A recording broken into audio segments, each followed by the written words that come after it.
ଆପଣଙ୍କର ଦେଖନ୍ତୁ ଶ୍ରୀମନ୍ଦିର ବାବଦରେ ସେ କେତେ ସୁନ୍ଦର କଥା ବର୍ଣ୍ଣନା କରିଛନ୍ତି। ରଜା ହୋଇ ଜଣେ କେହି ରାଜ୍ୟରେ ନଥିବେ, ରାଜତ୍ୱ ତରୁଣ ସ୍ୱାଧୀନାଥ କଟାଇବେ, ରାଜ୍ୟ ହେବ ରଜା ପ୍ରଜା ଏକ କରି ଭାବ। ରଜା ଶାସନ ଚାଲିଯିବ, ଗଣତନ୍ତ୍ର ଶାସନ ଚାଲିଯିବ।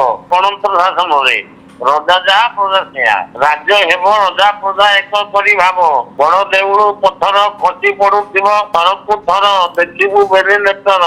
ରତ୍ନ ଚାନ୍ଦୁଆରେ ମୋର ଲାଗିବ ଅନଳ, ବୃଦ୍ଧ ପକ୍ଷୀ ବସିବ ଯେ ଅରୁଣ ସ୍ତମ୍ଭର।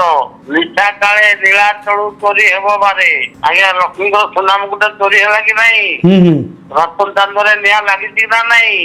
ବଡ ଦେଉଳୁ କେତେ 25 ଥର ପଥର ଖସିଲାଣି। ବଡ ଦେଉଳୁ ପଥର ଖସି ପଡୁଥିବ ଥରକୁ ଥର।